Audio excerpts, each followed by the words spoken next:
Do acordeon. Boa tarde, todo o pessoal aqui que está na escuta aí, na exclusiva, né? Isso. A rádio exclusiva e vamos estar ao vivo aqui há mais ou menos 1 hora, né? Isso. Quero chamar a atenção de todos vocês para que o que a gente vai tratar é que a questão da valorização do músico que nós estamos sendo assim, desvalorizados, jogados na lama, na verdade, né? Certo. Porque, como vocês viram, o Roberto Carlos que fez aquela brilhante Reportagem. e que virá a número 2, né? Será muito mais abrangente, muito mais forte e muito mais, assim, digamos, muito mais novidade, né? A repercussão vai ser muito maior, realmente. Jailson, você... Porque essa primeira, eles veio conhecer, fazer uma crítica aqui, fazer Uma prévia. do que o músico passa em Sergipe. E Certo. aqui tornou-se uma coisa assim que ninguém trabalha mais. Quando vem as verbas, fica na mão de políticos, de empresários. E a gente, o músico, na verdade, o artista, quem deveria ser o beneficiário da verba do Ministério do Turismo, da Cultura, ou qualquer outra verba que venha, ela fica inviável, não chega em nossas mãos. E quando chega é uma migalha que não serve para nada, e para receber é o maior sufoco, recebe-se com confusão, briga, uma coisa que a gente tem direito, mas é preciso recorrer até a justiça para receber uma ninharia que deveria ser, a gente deveria ser mais valorizada. Então a gente vai debater tudo isso, vai para os assuntos inerentes a toda essa problemática, né? Isso. E quero parabenizar a Rádio Web a exclusiva porque está se preocupando com a classe artística que merece a atenção de vocês. Aí que agradece desde já, porque não é todo mundo que tem essa preocupação, né? E vocês estão ligados e querendo ver se a situação nossa melhora, né? Ok. É o intuito de vocês e nosso. Com certeza. E o programa Voz da Comunidade está aqui com o Edmundo Almeida. Edmundo, manda um abraço aí para o Jailson do acordeon. Alô, amigo Jailson, juntamente com os demais guerreiros aí, né, que defendem, que propagam a nossa cultura. Um grande abraço e daqui a pouco você está aqui no estúdio para conversar com a gente sobre toda essa questão, né, da chamada máfia dos shows. Então, já está lhe esperando. Um abraço e até daqui a pouco. Manda aí os telefones do pessoal que também quer participar daqui do programa. Um abraço e até daqui a pouquinho. Então vamos lá, vamos seguir. Vamos sim. Esse é o programa Voz da Comunidade, onde a sua comunidade tem vez e voz. E hoje a vez e a voz é do professor Zezito de Oliveira. Além de professor de História, ele é produtor cultural. Zezito, boa tarde. Boa tarde. Gente gostaria que você cumprimentasse aí o nosso público. Então, boa tarde aos ouvintes. É um prazer imenso estar aqui com vocês e na companhia dos nobres apresentadores e do Antônio Luiz aqui, um guerreiro, nosso companheiro de lutas, Samuel Barbosa e Edmundo Almeida. Isso. Obrigado aí pela presença, Zezito. A gente também gostaria de agradecer ao senhor Luiz, que se encontra aqui presente, bem como a todos que nos acompanham através da internet e do nosso aplicativo, né? Bem como os que estão nos acompanhando através da live aqui no Facebook de Edmundo Almeida, né? Então, grato a todos aí que estão na escuta. Ok. Podemos começar com um bombardeio de perguntas aqui. Jogue duro. Na verdade, a gente tem um roteiro. Tem um roteiro. E qual é a nossa pergunta primeira, né? Até para o pessoal ter conhecimento e a gente também. Né? Isso. Então, quem é Zezito de Oliveira? Então, você conta um Zezito pouco da sua história enquanto cidadão. Eu já fui, de certa forma, quando me apresento às vezes, em espaços, inclusive fora do estado, eu uso uma frase do Belchior que diz assim: eu sou apenas um homem, não um rapazinho, né? Mas um homem latino, aracajuano, sem dinheiro no banco, sem parentes importantes e que mora numa cidade com áreas de interior, com alguns áreas de interior, né? Já fui mais, quando eu cheguei aqui em 1980. Fala um pouquinho mais alto para os nossos ouvintes ali no Facebook poder ouvir. Ela já foi mais uma cidade assim com características interioranas. Eu sou de São Cristóvão, nasci em São Cristóvão, e fui para o Rio mais ou menos com uns 9 anos, cheguei no Rio, e eu nasci em 61, estou com 57 anos, e passei um ano aqui antes de ir para o Rio, 7 anos retornei, vim para cá, um ano, depois para o Rio de Janeiro. Aí retornei na década de 80, 82, por aí, 81, 82, com 20, 21 anos aproximadamente. E realmente era uma cidade que tinha características mais, digamos, provincianas, né? Sim. Provincianas no sentido não só negativo, mas positivo também. Tanto que a gente vivia uma cidade mais calma, né? Uma cidade com menos tensão, com menos estresse, com menos violência, enfim. E aí realmente não é como agora, que está mais difícil, mais complicado. Bom, e aí quando eu morei lá no Rio de Janeiro, a minha adolescência, pré-adolescência, adolescência, de certa forma, e juventude, né, uma parte inicial da juventude, eu fui muito assim, muito desafiado, muito provocado a ter uma preocupação com a questão social, com a questão política, com a questão cultural, não é? O Rio de Janeiro ele tem essa facilidade, ele favorece. Inclusive ele já foi melhor ainda, conta que era uma cidade, como engraçado, né? Como Aracaju também, embora era uma cidade cosmopolita, né? Uma cidade aberta ao mundo, com bastante circulação de gente, mas era menos tensa também, menos estressante também. E menos, digamos assim, menos reacionária também. Né? É uma cidade que você tinha um ambiente de esquerda, um ambiente progressista, que no campo das artes, da cultura, na igreja, que também foi uma fonte de formação minha, uma fonte, né? Então essa experiência que eu tive lá fez com que quando eu chegasse aqui, eu logo buscasse um grupo de pessoas que me acolhesse com essa visão, entendeu? Essa visão mais progressista, essa visão mais humanista e tal. E aí meu primo, que participava do movimento estudantil, que umas 2 vezes esteve lá e participou de congresso e tudo mais, aí eu falei com ele, olha primo, eu estou aqui nessa cidade, não estava querendo vir, na verdade, tá? E sei que é uma cidade, percebi que é uma cidade assim, devagar, uma cidade, até porque questões sociais, políticas, aqui era do... O pessoal é apático. Era mais assim, daquela realidade de uma cidade pequena mesmo, né? Num estado pequeno, bem pra cá. Mas aí ele me apresentou ao pessoal do PT, porque naquele momento o PT estava pegando muito gente da universidade, dos movimentos, de trabalhadores sindicais e tal. Certo. E aí... Da ala progressista da igreja. Da ala progressista da igreja também. E aí eu, nesse ambiente, foi que aí eu conheci o Francisco Alves, que foi o fundador da Associação do Bairro América, junto comigo. E aí eu morava no Novo Paraíso, então ficou mais fácil para a gente poder, então, fazer movimento por lá. Eu também, particularmente, me identificava mais com a comunidade, com o trabalho comunitário. Aí me afastei um pouco mais do partido, não tinha pretensão de sair candidato, dessas coisas todas. Mas, de qualquer forma, sempre mantivemos uma boa relação e tal. Mas aí eu fiquei mais enfurnado, vamos dizer assim, lá no Bairro América. Né? E aí foi ali que, de certa forma, eu que era um jovem, e que no Rio era mais um espectador, era mais um jovem interessado, mas não tinha uma atuação, não tinha um protagonismo. Né? Mas aprendendo, ouvindo, vendo e tal, aí passei, então, no Bairro América a aplicar, digamos assim, né, uma experiência, a aprender também, enfim. E aí foi assim, tranquilo, foi legal, porque a gente descobriu a igreja como uma parte interessada, sim, preocupada, por conta do problema da fábrica de cimento.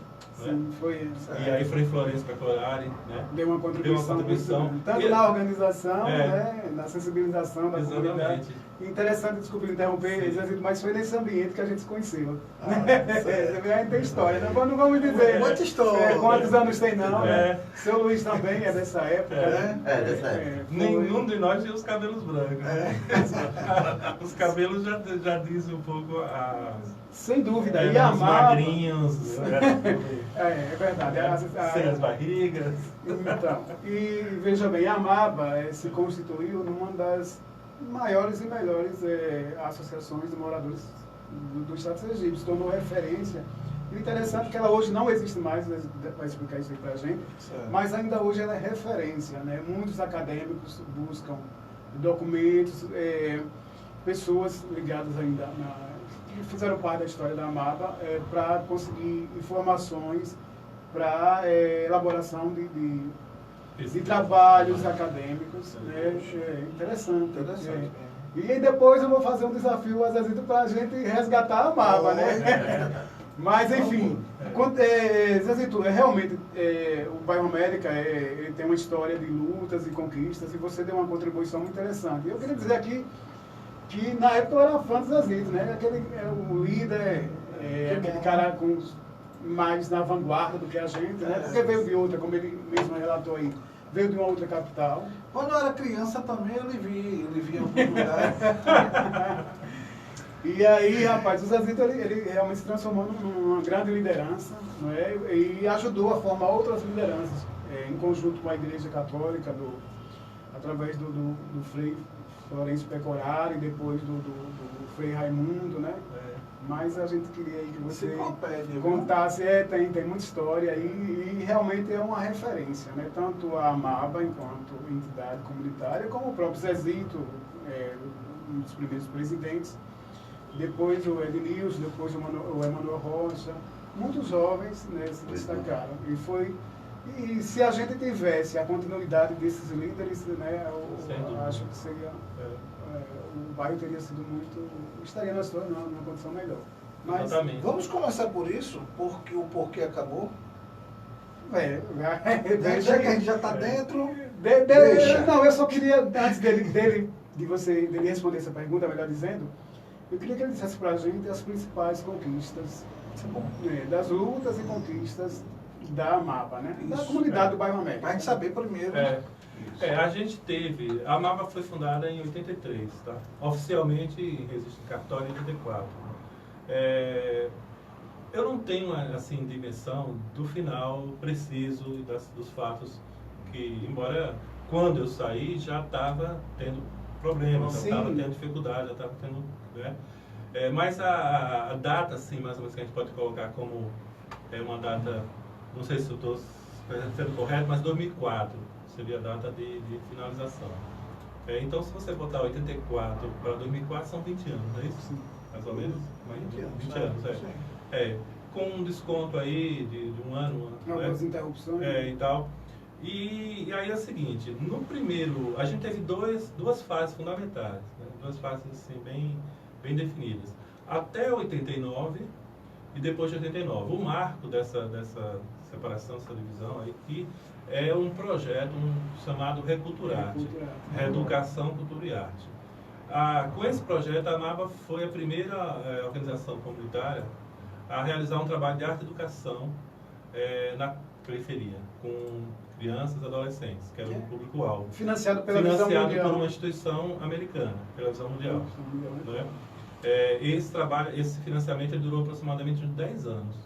Puxa. Bastante razoável. Foi marcante e contribuiu muito, né? Mas antes desse período, a gente teve a fase, digamos assim, da fundação mesmo, daquele momento, digamos, que a gente não tinha sede, né? Sim. A gente começa ali na rua Nova Paraíba, aí funcionamos durante um tempo num salão, um anexo. Foi na casa do sargento José Pedro, né? Não sei se você deve ter, não ter. sei se ele... Recordo até hoje eu tenho na mente o final das fitas que ele dizia. Sargento José Pedro, venha desligar o gravador, porque a fita já era um barato. Zezito, só um instantezinho, deixa eu mandar um abraço aqui pro meu amigo Rogério Rogers. lá da Avenida José Zuckman, ele está lembrando aqui que treinou capoeira na Mapa com o mestre Alvinho. Ótimo, legal. Zezito lembra aqui do mestre É. Alvinho, o seu Luiz também. É. E está mandando um abraço, Um abraço. aí, viu, para todos que estão aqui na escuta, que estão aqui nos assistindo. Viu? Inclusive, Edmundo, se ele puder, você tem o contato dele. Sim. Eu estou nessa questão do livro, que a gente vai falar depois, daqui a pouco, eu estou realmente querendo assim, atender, assim, atingir um número maior de pessoas na entrevista. Para pegar depoimentos. Né? Mesmo que eu já pudesse ter parado, se eu quisesse, eu não poderia, mas eu acho interessante Enriquecer mais. E também fazer com que essas pessoas, de alguma maneira, elas sejam visibilizadas, porque Sim. era muita gente que ficou Passou, distante, que ficou afastada, que foi para outros locais, foi para outros lugares. Então, a gente vai tentando... eu penso que agora, por exemplo, eu poderia até parar de escrever o livro. Já tem Mas, material suficiente. mas esse aspecto de você fazer as pessoas chegar, dar depoimento e tudo mais, então quem tiver disponível, quem quiser vai reforçar colaborar, aqui. inclusive ele que está agora Tem alguém na falando. linha? A gente vai reforçar isso aqui. Pilicão está na linha, quer falar aqui com o professor Zezito de Oliveira. Boa tarde, Pilicão.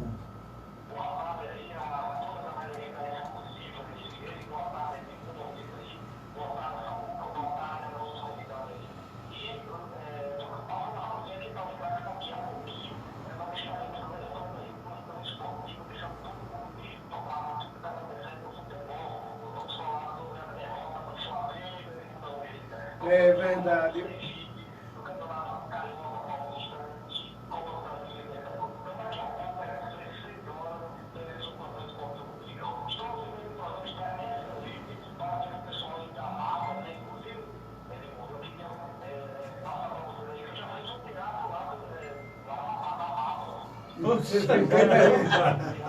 Ele mora no Tiradentes. Ele mora no Tiradentes. Então, tá vendo? Mapa tem história.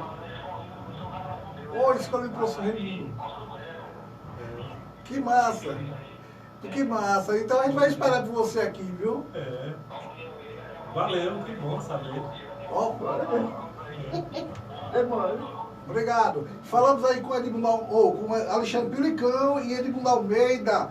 Daqui a pouco vamos ter uma geral aí no futebol com Alexandre Pilicão. Ele que estará logo mais, né, com um programa aqui também com o panorama esportivo do Pilicão. E hoje vai ser o muro das lamentações, porque a gente perdeu duplamente, né? Perdemos com o Isso. Flamengo e com o Sergipe. Mas assim... Gostei até do número. Então, o muro das lamentações. Zezito, tem até um menino que na época era o cantor, que ele retornou pro bairro, o André. Não sei se você recorda do André. Sim. Ele era um dos cantores lá daquele grupo, né? Da banda de É. percussão lá. É. Ele está retornando e eu vou até falar com ele para ele me procurar, passar seu contato, Pode, para tranquilo. você pegar o depoimento dele. Eu escrevi uma divulgação do livro dizendo assim, e aí é um resumo, Eu vi. que diz assim: a Amaba Projeto Rectorate já foi campanha por melhorias para o bairro, palestras sobre cidadania e saúde, banda arte, teatro, dança, capoeira, alfabetização, rádio, artesanato, jornal, escolinha de esportes, reforço escolar e pré-vestibular. Agora vai virar um livro.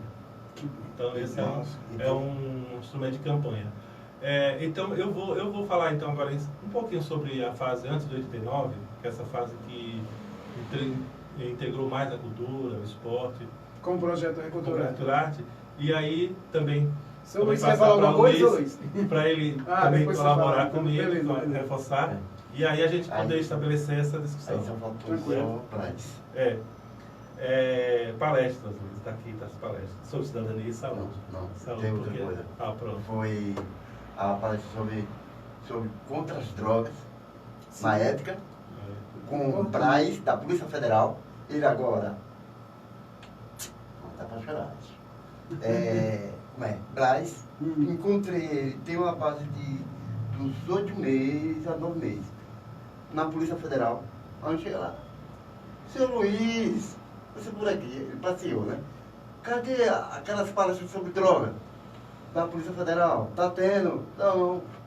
Eu agora sou promotor agora. Ele é promotor promotor da Polícia Federal lá em Maceió. Agora. Como são? Braz. Né? E ele tocou Tem que ir lá atrás. num assunto interessante, né? Porque acredito que essas palestras, elas acredito que Ele antecederam a palestra lá chamada sobre Guerra da Maconha, que foi um E fato agora muito ele interessante lá. tem umas portas abertas para mim lá, onde eu chego lá, às vezes em quando eu vou lá, né? Aí os caras, seu Luiz, cadê Braz? Nunca mais, não foi, rapaz? E você aqui, as portas estão abertas. Você precisar na Polícia Federal, você pode vir aqui, nós ajudamos você. Porque você é um guerreiro, trabalha, entendeu? E eu consigo carro lá, preso, né? Passa para os conselhos de segurança. Eu tenho um apoio danado lá na Polícia Que Federal. bom. A gente vai entrar na questão da segurança daqui a pouco. A Silvio. segurança. Então, a primeira questão, Edmundo, e que foi assim, mobilizadora, que já existia antes da MABA, foi a fábrica de cimento. Sim. Que era uma luta dos frades, antes do próprio Frei Florencio, o Frei Eugênio. Não é? É uma luta que começa da década de 70, né? Porque a fábrica já era uma fábrica instalada, se não me engano, desde a década de 60. Né? Mas aí em 70 começa o problema da poluição, o problema de mortes, né? De crianças e tá a questão mesmo da moradia lá, que perdia o valor por conta E muita gente poeira. perdeu a vida, né? E Eu sou vida, vítima, né? eu tenho asma, Você tenho dois também. irmãos que morreram em função da asma, causada pelo aquele pó desgraçado. Então ficava um negócio bem, né?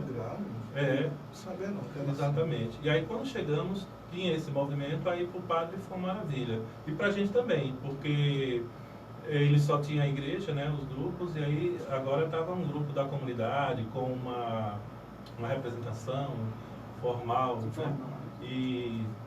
E aí para ele foi legal e para a gente também, porque aí ele também deu apoio, deu aval, abriu as portas da igreja. As primeiras reuniões foram feitas lá no salão paroquial. A missa ele também dava espaço para se divulgar. Contribuiu muito, era porque a missa era transmitida, né? Também, pela a televisão teve então, missa, um peso tinha a missa muito dos grande. domingos, que também inclusive a gente participava da missa no final, fazia convites, enfim. E teve a questão das ruas também, né? A questão da drenagem, da pavimentação. Sim. Então, aquele revestimento de canais, o canal da Avenida Brasil, né? Porque as ruas do bairro América eram todas em condições bem pissarras, precárias. Muita lama quando chovia, muitos buracos, né? Ou poeira quando fazia, né, muito calor no sol. Então não era fácil. Esgoto a céu aberto. Exatamente. Era a nossa realidade. Então isso foi uma luta, então durou um tempo bom. Mas sempre cada governante fazia um pedaço, uma parte. Agora, a justiça que seja feita, o Jacques Barreto, como prefeito, foi quem dava atenção e quem fez assim uma quantidade maior. Agora, Paixão fez um pouquinho, Gama. Na verdade, todos né? que têm uma visão mais progressista, coincidentemente, foram os que mais beneficiaram as periferias. Né? O bairro América, O bairro América mudou. No meu tempo, quando eu era criança, meu pai dizia, cuidado, não passa ali que senão você morre. Veja como está o bairro América. Hoje é quase o centro da cidade, é um lugar que você pode andar a pé por todas as ruas. Mas teve um assalto. Pô, toda rua tem assalto. A violência hoje ela é generalizada, né? Mas não é como antigamente. Você passasse, você era assaltado. Hoje em dia, hoje em dia não. Já 15 anos atrás, eu passava andando no Barra América. Mas uma das coisas que contribuiu muito para isso, e o Zezito e o seu Luiz devem concordar, foi a presença do presídio, daquela casa de detenção. E a exploração da mídia, né, da mídia sensacionalista. Eu recordo que o amigo radialista que é falecido, um profissional excelente, eu também ouvi os programas dele, era o Laércio Miranda, rapaz, ele detonava com o bairro América, né?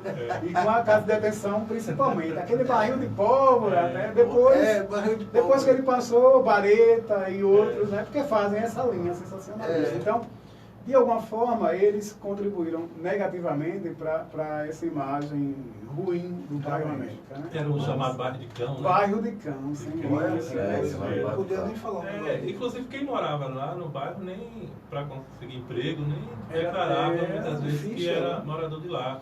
Até namorada. Sofia preconceito. Namorado, Rapaz, assim, isso é você horrível. namorava com uma menina de outro bairro, morando lá, você Aí o cara pegava. dizia assim, basta, do Barra América eu basto, né? Quando você ia fazer uma compra de um móvel, né, de um móvel, de uma geladeira, de uma televisão, enfim, e você dava o endereço do bairro América, o povo já olhava você meio atravessado, né?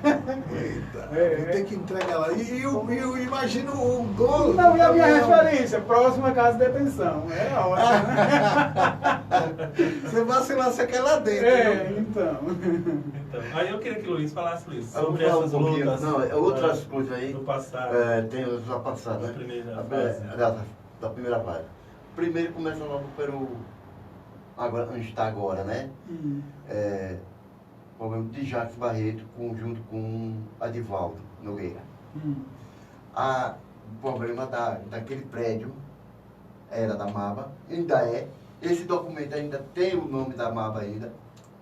A sede do caso da Eu lembro, que Tá, é, tá invadiram certo. e abandonaram. Exato, abandonou. Aí fez o quê? Aí Edivaldo Nogueira antes, ele era vereador. Eu recordo. Me recorda? Aí o vereador. E me lembro como hoje.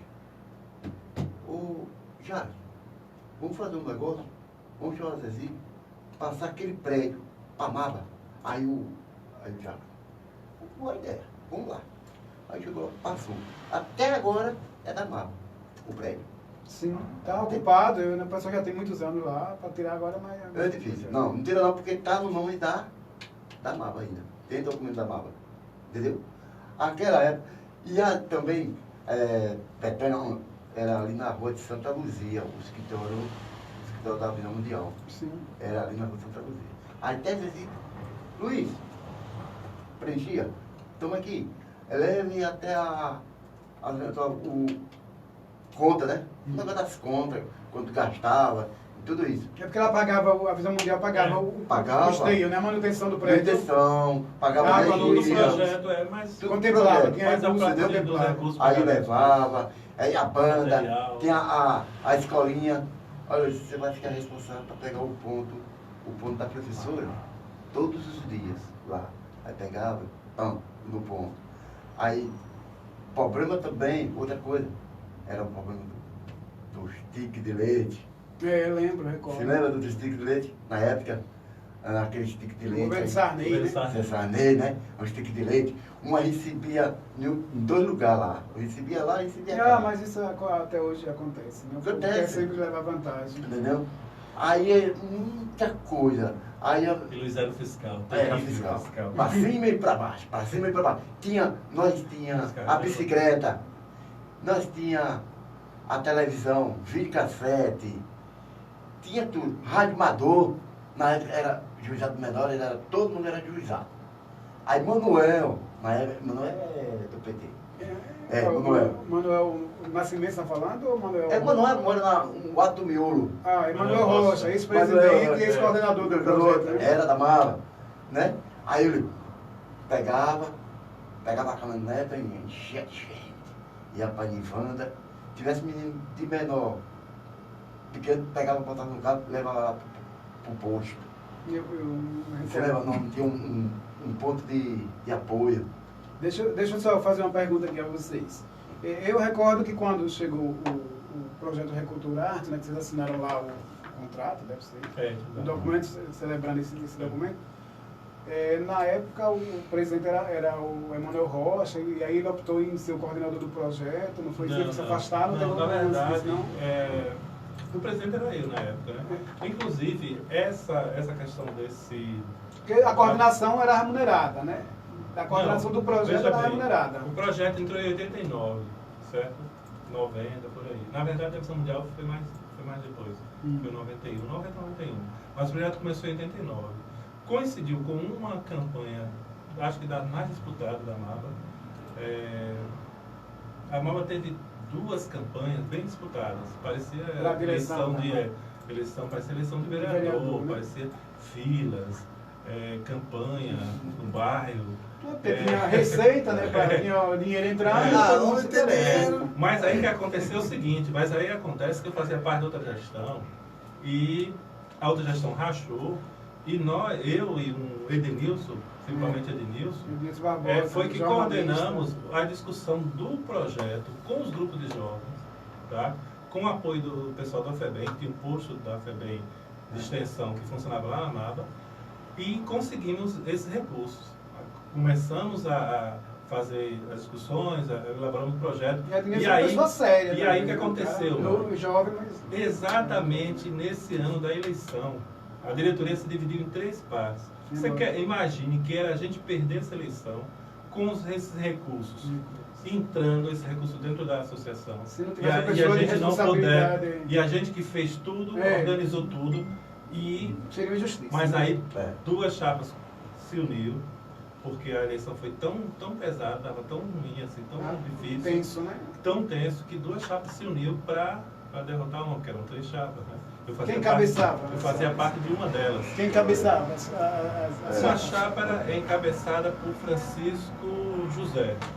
Que o fundador? Não. Era o Francisco. A outra era, deixa eu ver se eu lembro, por Noel Marinho. Tá? E a outra comigo. Eu até representava a chapa, digamos assim, mais dos jovens. Né? Uma chapa mais da geração, mais, digamos, da nova geração. Sim, né?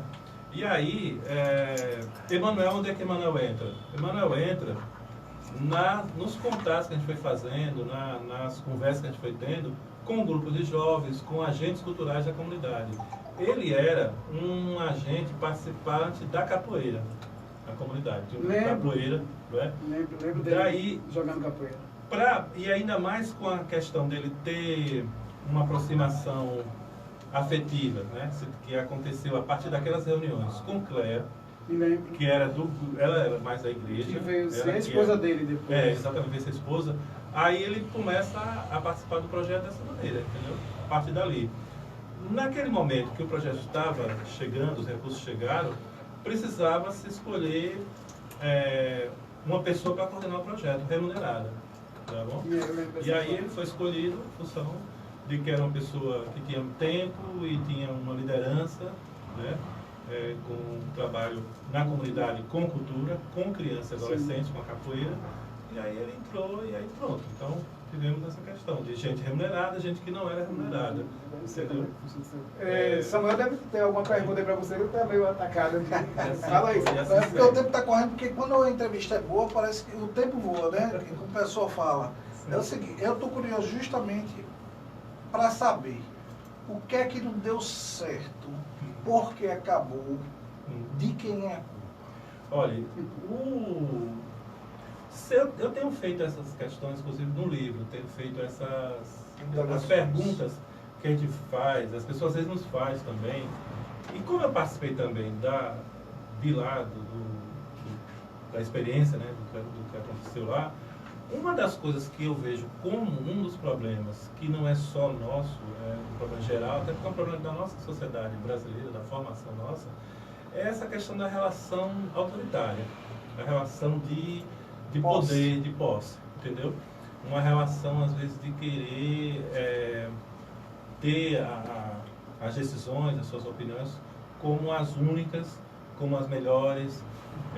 Então, essa, na verdade, é o que está, no fundo, por trás das dificuldades de muitas organizações, de sindicatos, de associações, enfim, de muitos empreendimentos, mesmo disputa pelo poder, mesmo empreendimentos privados, né, de sociedade. Você sabe que é isso. Alguém quer se sobrepor. As pessoas muitas vezes não quer ter essa postura de ouvir, de fazer enquetes, de conhecer tendências, de ter humildade. Professor, quem foi que mais atrapalhou o senhor na sua gestão? Rapaz, você direto. Uma das pessoas que deve trabalhar diretamente que tinha uma postura extremamente difícil de lidar foi o próprio Emanuel Rocha. Né? Ele, de certa forma, ele foi, ao mesmo tempo, foi um grande parceiro, digamos assim, porque era um cara assertivo, né? Um cara disponível e corajoso, enfim, de trazer, né? De organizar. Aquele cara que tem disposição, que gosta de fazer. Agora, também tem esse outro lado. Então, ao mesmo tempo, Todo mundo faz... tem defeito. faz. Aí ele fala Entendeu? assim, o que eu faço é certo, sou trabalhador, quem faz aqui sou eu, quem manda sou eu. O melhor, quem faz melhor. E aí entendeu? atrapalha. Aí estabelecia um clima de disputa, inclusive, porque eram muitas atividades, e algumas atividades ele ficava mais acompanhando, eu acompanhava, outros acompanhavam, então ficava um clima que aí envolvia, como eram crianças e adolescentes, de rivalidade. Aí criou-se uma situação difícil, que inclusive levou a um racha, que foi a saída com a saída de Nilson, de Vanderlei, né? E Luiz Foram Fernando, pessoas que contribuíram muito, né? e que diante de uma situação, né, difícil que... Então foi isso, na verdade, foi esse... Mas de qualquer forma, mesmo assim, ainda conseguimos durar um tempo bom de convivência, né, de realização, E desenvolver um desenvolvimento e tudo mais. Agora, o que era o projeto que eu pensava? Era aquilo que acontece com a Bahia, que acontece com o Rio de Janeiro, que acontece com Pernambuco, né? Porque você vai olhar as grandes organizações que tem lá, inclusive do campo da cultura, porque a Amava também passou por um problema de divisão aí no campo ideológico, vamos chamar assim, em que tinha uma visão cultural que eu defendia, que eu fui sempre o grande, digamos assim, o grande idealizador, o grande pensador dessa visão cultural e defensor, e tinha outra visão que achava que a cultura era menos prioritária, menos importante. Que mais importante eram os problemas, eram as questões da infraestrutura, dos problemas de saneamento, dos problemas de pavimentação e tudo mais. Só que aí tem um detalhe. Isso depende dos setores governamentais. A cultura depende da sua criatividade, da sua capacidade, quer dizer, a cultura da sua inventividade. Então, a cultura é uma coisa que você tem mais poder, você tem mais condição de realizar, entendeu? Porque o prefeito da rua você não pode fazer o calçamento, mas um trabalho cultural com teatro, com dança, tendo o mínimo da estrutura, você pode fazer, entendeu? Então, e aí, para trazer o jovem, para trazer a criança, e aí realmente a Amava se transformou, base, né? Trabalhar a base. E aí a Amava com a cultura se transformou numa casa de acolhimento, um abrigo, no bom sentido, um oásis, como diz uma entrevistada, para aquela criançada toda que eles dizem, em certo sentido, eu fui retirado da droga, das influências de prostituição, de roubos, porque tinha Amava, porque encontrava lá, chegava lá e tinha atividade. Porque era muita atividade, porque você trabalhar com várias áreas artísticas, com reforço escolar e com esporte, então o menino trabalhava, tinha 2 ou 3 opções. Claro que não era esporte todo dia, não era, o reforço era assim todo dia. Até hoje, todo dia. Mas aí você tinha a dança 2 vezes por semana, então você podia participar da dança, da capoeira, 2 vezes. Criava da ociosidade. Às vezes você ia para lá, lá tinha biblioteca, jogos, né? E tinha, como eles dizem, tinha conversa, tinha lugar para conversar, tinha gente para nos ouvir, entendeu? Tanto que muitos deles têm a consciência de que, se tiver, deles até, o ideal é que tivesse, que continuasse nos diversos bairros. Sim. Né? Que aí eles dizem, com certeza, o problema que se enfrenta hoje, droga, dessa questão da violência, do crime, seria menor. Porque essa criançada envolvida, como eles estavam envolvidos, né? Porque eles almoçavam, eles chegavam em casa, saía de manhã para a escola e ia para a Amava. E só chegava à noite. Isso todos os dias. Muitos eram assim. Então, então foi esse o grande resultado que a gente pode dizer. Você disse que queria fazer uma proposta para ele. Quer saber qual é essa proposta? Pois é. Só para a gente aqui. vou falar. Mas antes, vamos de hora certa. Isso aí. São exatamente... São quase... Faltando um minutinho só para as 4 horas. Pois é.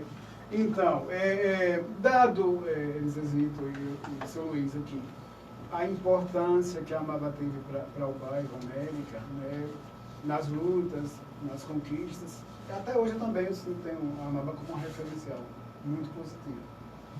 E os seus dirigentes, você, o Ednilson, o Emanuel, sou admirador. A pergunta que não quer calar é a seguinte: por que não resgatar a marca? Rapaz, o pessoal tem me feito essa pergunta também. E eu tenho dito o seguinte, olha, tem coisas que tem tempo para tem um tempo propício, tem um tempo favorável, entendeu? Tem um tempo que consegue dar mais oportunidades para essas coisas surgirem, para essas coisas acontecerem. A conjuntura tem que ser favorável. Seria mais ou menos isso. E também tem que ter pessoas, porque o grande lance é que, como eu acho que eu falei para você, isso também teve um custo para mim. Sim, né? abrir mão de muita coisa. Então, você também, para encampar isso, voltar a um passado de tanto esforço, sabe, de tanto empenho, porque não é fácil. E por outro lado, por exemplo, a gente teve uma oportunidade que aconteceu da Visão Mundial, por exemplo, de estar aqui em Sergipe procurando parceiros, entendeu? E parceiros que Eu quisessem. conheci até a menina Márcia, A Betânia. E parceiros que tinham uma proposta de trabalho diferenciada, porque a Visão Mundial já atuava aqui em Sergipe, atuava no Brasil, mas eles queriam entidades que não trabalhassem assistencialmente, fizessem um trabalho, assistencialismo, né? fizessem um trabalho mais de conscientização, educativo, de sensibilização, mais cultural, um trabalho de mais cidadania, sabe? Isso. E aí a gente Sem vinculação política. Sim, exatamente. Aí a gente estava fazendo esse trabalho lá, porque na verdade não foi a Visão Mundial que nos indicou para fazer o trabalho, que nos disse, que mandou a gente fazer, que disse que era para fazer daquele É uma jeito. seleção. A gente já estava fazendo. Sim. E aí... Eles aproveitaram a expertise. Exatamente. Quando a Visão Mundial apareceu, não lembro como foi, quem fez o contato. Possivelmente o SESEP, e a SESEP, que é uma organização que fiz parte ainda. Você fez parte, que prestava assessoria aos movimentos comunitários, né, populares. Então, e aí levou para lá. E a gente fez uma seleção. Algumas instituições foram, digamos assim, foram entrevistadas, fizeram levantamento e escolheram. Né? Então nós fomos uma das escolhidas. E fiz a entrevista com a gerente da Visão Mundial aqui na época e ela disse: Sebastião, vocês foram das melhores assim, experiências que a gente apoiou, financiou. Então, inclusive, e a gente tem consciência disso, porque também nós servimos de referência para outros também. Sim. Então você tem a Prainha, o trabalho sobre a Prainha, com a Cássio, né? A Cássio dava assistência, né? Espécie de consultoria, né? E também lá no interior tinha uma organização, a Casa Sagrada Família em Neópolis, que se inspirou, inclusive levou educadores nossos para lá, entendeu? Chamou educadores que foram para lá, para trabalhar lá. E aí, então foi um trabalho bacana.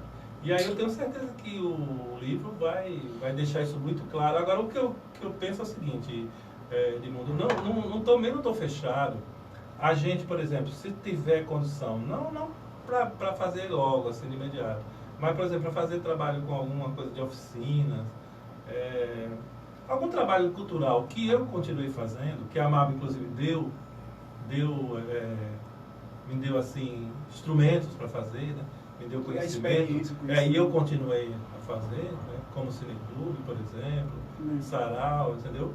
Que a gente organiza, na escola, muitas vezes, ou fora, com a comunidade onde eu trabalho, aí não há problema.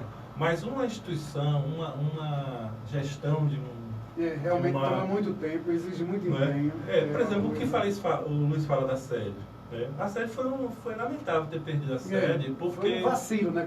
Porque hoje, para você pegar aquela sede de volta, primeiro terá que atender aquele pessoal que está lá. Isso. Vai ter que dar uma casa para eles, né? E depois, como é que vai ser a questão do pagamento da água? Como é que vai ter a reforma? Custeio a reforma. Por exemplo, a prefeitura pode até reformar toda e entregar novamente. Mas é manutenção, entendeu? Então isso aí envolve um tempo, um esforço, uma luta. que Vem a garantir essas que já coisas. tivemos muita gente que se envolveu com isso, que não tem mais como se envolver mais, né? E eu que estou fazendo isso, acabo sendo questionado, acabo sendo até porque as pessoas gostariam de que a coisa acontecesse de novo. Na verdade, Mas- você até já citou isso, infelizmente a nossa cultura aqui sergipana, né? Que a gente é sergipana, ela carece desse tipo de coisa, desse tipo de pensar o coletivo, de valorização da nossa cultura. A Bahia ela tem muito isso, né? Pensar o Aqueles longo grupos lá, prazo, né? pensar o longo prazo. A né? Bahia até hoje tem, É. né? Grupos que são O referentes, Ilhaí, conhecidos. Você tem o Olodum, Olodum, que é o do menino lá, como é o nome dele? Que é Tem. do Brau, né? Brau. Tem o do Brau, tem o do Brau. vovô, né? É, Tem do vovô, que é o Ilhaí. Tem né? uma série. Tem os grupos de capoeira, a Associação de Capoeira Pelo Angola. menos tem umas 7 lá. E é uma coisa que a gente, que é visível para a gente aqui, essa preocupação do baiano, ele valoriza muito a cultura deles. Né? Com Aqui para certeza. nós, se você for no Pelourinho, o que é o Pelourinho? Uns becos com os casarões antigos, com os caras lá fazendo xixi, outros fumando maconha lá. É. E o mundo todo vai naquele local. Né? Isso. Inclusive o Michael Jackson gravou lá, o Com Paul certeza. Simon. É. Aqui a gente tem coisas, né, muito boas e, no entanto, é desprezada por nós Com mesmos, a gente certeza. não Os valoriza. parques daqui não são bem cuidados, não são valorizados. A nossa orla, que é a mais bonita do Brasil, indiscutivelmente, a gente não está falando de praia. Praia é outra coisa. É orla. É a estrutura. A né? estrutura da orla é a mais bonita do Brasil. E cadê os governos que... Ah, mas não foi eu que fiz, deixa lá se acabar. É a cultura de um político ridículo que acha que porque outra pessoa fez, eu não vou fazer manutenção. Não dá continuidade. No próprio bairro América, a gente tem 2 prédios lá. O próprio prédio da igreja São Judas Tadeu é uma coisa muito bela, né? É. No alto, né? É. E o outro, são dois morros, assim, 2 altos que a gente tem lá. Eu digo que é o seguinte, que o da igreja é a coroa.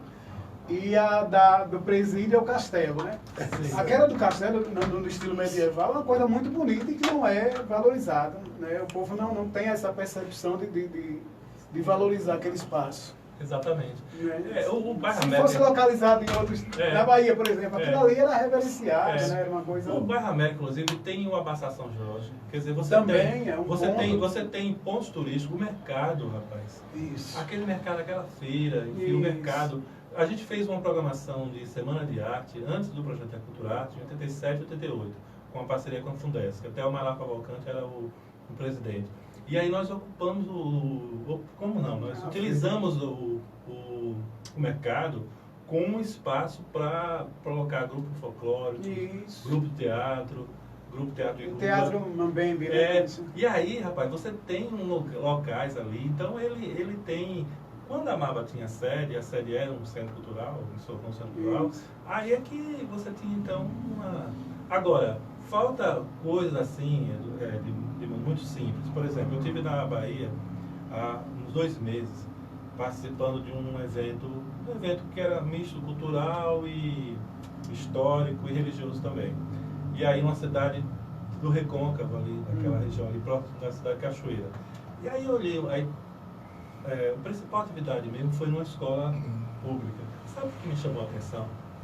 As salas de aula tinham um nome de ícones, artistas, escritores Certo. baianos. Sala Jorge Amado, Sala Castro Alves. Segundo. Cara, sala de aula. Isso. Você entendeu? Isso. É outra coisa. Valorizando, né? Claro, cultura deles. ela pode ter um número para respeito de estatística, ou Isso. de talvez Controle. de um lado de controle, mas ela tem esse aí que é mais conhecido, talvez o número seja talvez o conhecimento da secretária, da diretora, para efeito Olha. de documento, digamos assim. É bem interessante isso. Aqui o Eu Colégio Valadão percebi tem isso. O Colégio Valadão, cada sala, ela tem o nome de uma personalidade sergipana. Ótimo. Então, por que isso não se tornar uma política de Estado? Né? Isso. O governo do Estado estabelecer isso para todas as escolas. Eu não Isso. sabia do General Valadão, agora já vou somar com essa da Bahia, para quando tiver espaço e oportunidade, poder definir isso. Apresentar. E aí, quem sabe, pela rádio, alguém nos ouve, alguém que tem influência, que pode fazer um contato com a Secretaria da Educação. Então, a grande questão que eu acho que pode ser muito bem pensada é como fazer pequenas ações que formas pequenas, mas que sejam ao mesmo tempo, que sejam presentes, que se incorpore, né? Que faça parte da vida das pessoas no cotidiano delas, que valorize a nossa cultura, que fortaleça a nossa cultura. Porque não adianta você fazer grandes eventos também, eventos só de uma vez, como o Forró Caju, por exemplo, né? Aquela coisa só para aquele mês, para aquele... Como é que você faz Professor, deixa eu entrar nessa vibe aí. Coisa simples, o nome de uma sala de aula, entendeu? Certo. Coisa Professor, assim, como é que a gente pode eu vou imaginar? puxar a cultura agora. Já que o senhor entrou, eu Tem vou um aproveitar. representante da nossa Olha, cultura aqui. é o seguinte, nós estamos aqui já no estúdio com o Jair do Acordeon, ele que é representante hoje dos músicos em Sergipe, porque os músicos de forró, eles são, assim, eles têm uma classe mais unida do que os outros grupos. E assim, a gente vê sempre Jair do Acordeon, que já está em nosso estúdio aqui esperando, daqui a poucos minutos vai entrar no ar e vai resgatar, tentar, né, falar sobre os resgates da cultura, do forró, da sergipanidade que tem. Já que o senhor falou nisso, falou no Forró Caju, e a gente está, infelizmente, faltando só 2 minutos para acabar a entrevista com o senhor, eu queria que o senhor finalizasse falando, eu quero que o senhor faça um comentário geral. Por que não tem um espaço, já que a gente chamaram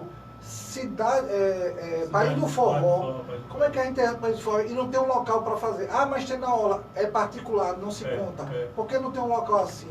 Porque o Forró Caju é só uma vez no ano e acabou o Bahia do Forró. Por que essa politização? E eu queria que o senhor finalizasse dizendo o que, é que o senhor achou da reportagem de Roberto Cabrini, que falou sobre a máfia dos shows em Sergipe. Olha, o ponto de partida para você pergunta, na minha opinião, é a questão da educação. Na medida que se esqueceu de que a cultura educa, né, e que é na educação onde você encontra mais pessoas, né, e eu posso dizer até que na educação também você tem recursos, né, e que se pensar essa educação como parceira da cultura, a cultura como parceira da educação, a gente teria muito disso que a gente está buscando resposta, a gente teria encontrado as alternativas respostas, entendeu? Porque, na verdade, é na escola que você forma, que você prepara o cidadão, né? Se ele não for preparado na escola, não vai ser em lugar nenhum. Então, o que acontece é que, por que o artista do forró, por exemplo, encontra dificuldade de ter público para a sua música? Porque a escola não tem espaço, ambientes para o músico, ou para espaços que não seja só para a apresentação da música na escola. Você pode fazer fóruns. Por que o Fórum do Forró, por exemplo, eu já falei até com o Paulo Corrêa sobre isso, e fizemos um projeto, inclusive, chamado Caravana Luiz Gonzaga, que fez isso, porque essa discussão, muitas das discussões que se faz, não é feita nas escolas. Claro, adaptado para a realidade, junto com apresentações, porque no forró, você tem uma relação, o forró não é uma coisa isolada. Ele também, como ele faz parte de uma cultura, de um ciclo de festejo, de um ciclo de comemoração, você tem teatro, você tem dança. Lembro da ópera do Milho, você falou em teatro, lembrei da ópera você do Milho, maravilhoso. Você tem vestuário, você tem figurino, você tem... Então, você tem religiosidade, você tem pinturas, você tem a pintura do mestre Vitalino, por exemplo, pode muito bem ser vinculado, ser junto com a cerâmica de Carrapicho daqui. Há uma programação, entendeu? Digamos, um projeto de cultura nas escolas, que não seja só, também, evidentemente, só de uma apresentação musical, entendeu? Mas uma apresentação musical que pode ser uma aula, espetáculo. E aí você tem como aula espetáculo a experiência de formação de plateia. Ariano Suassuna, que fazia uma aula show. Sim. E que você tinha música, você tinha causa, ele contava e ele explicava. Então, não é isso, é a falta dessa consciência porque não vai ser no show. Por exemplo, eu ficava no Gonzagão, rapaz, muito triste sentido, porque como artista de forró não toca no rádio, constantemente, acaba você colocando lá e você não tem público, porque o público não está acostumado a ouvir. Então era uma coisa séria. Agora, esses artistas, o Rei da Pisadinha, por exemplo, na época que fazia